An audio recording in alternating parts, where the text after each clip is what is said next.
Today, I'm going to talk about the 5 myths that come along with pricing your home. Each one has its own set of information that's vital for you if you're going to sell your home, and you need to understand it. The last one, probably the most important, and you might not have even realized it.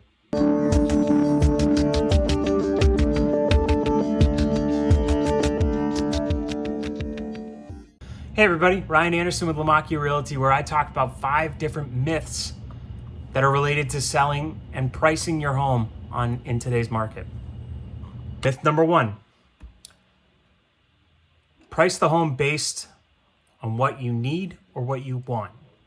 Oftentimes sellers have a number in their head. They think their home is worth X, so they only want to get X. They don't want to get anything else. Meanwhile, buyers are over here looking to pay Y. And you got to figure out how to meet in the middle. All right. Home sellers have a variety of different reasons as to why they want the number that they want. It could be something like covering commissions, moving costs, expenses, wanting to pay down debts. There's a whole wide variety of reasons about why a seller wants to get the money that they want to get. Long story short, seller wants the most money for the property and buyer wants to pay the least money for the property. So part of the home sale process is making sure that you meet in the middle. That's when the two sides get the best result from their transaction and everybody walks away about as happy as possible. Remember, buyers are not interested in showing overpriced properties or seeing overpriced properties.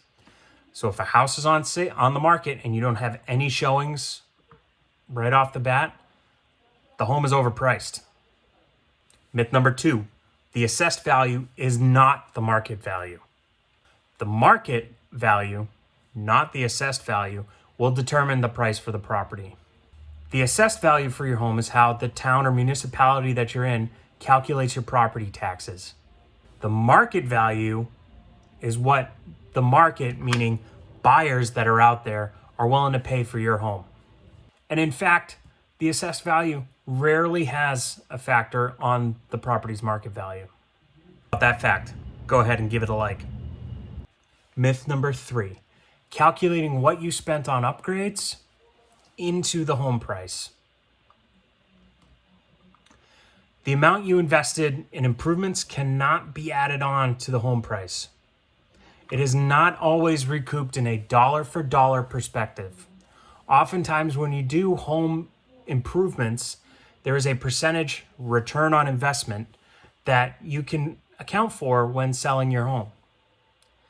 Very rarely are you able to factor in a 100% return on investment for money that you put into your property.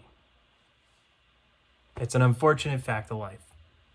This is specifically true for improvements that are made on the property structure or maintenance, such as a new roof. A bathroom addition will only really recoup about 57% of your investment into the home sale.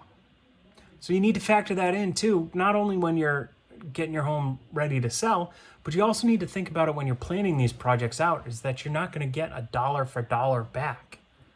Interestingly enough, projects such as adding an outside deck or replacing the siding on a house has found to retain about an 88% return to investment, return on investment, which is huge. That's a really good return on your investment.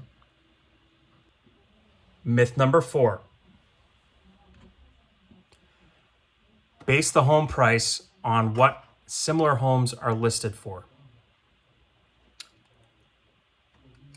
You probably thought that was what a competitive market analysis was, didn't you?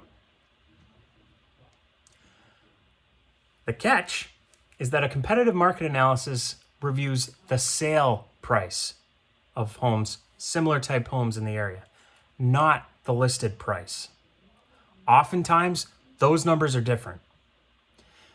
I'll give you a drastic example. Say you put a house on the market for $100,000. You sell that home for $88,000. Your market value for that home is $88,000. So now, when I do a comp analysis for, other properties that are in the area, the properties get brought down a little bit, because the actual sale price was $88,000. Whereas you listed it for 100, but that was over the market value, meaning over what buyers are willing to pay for it. Myth number 5, days on market. You cannot keep your home on the market until you get the price you want. That's not how it works. The longer your home sits on the market, the less likely your home will be to sell. So when your realtor gives you advice on what your home should price for, we can only list the home for what the market value is. If we list it too high, now the property is going to be sitting on the market. Buyers are going to be wondering what's wrong with it. They're not even going to come see it, and the home never sells, and nobody wins. If we price it too low, you might leave money on the table and might not get what you're looking for. So we try to keep the comp analysis to as close to what the market, aka what buyers are willing to pay for a similar home. And we do that by looking at the sale price of the home, not the listed price. Oftentimes those are different.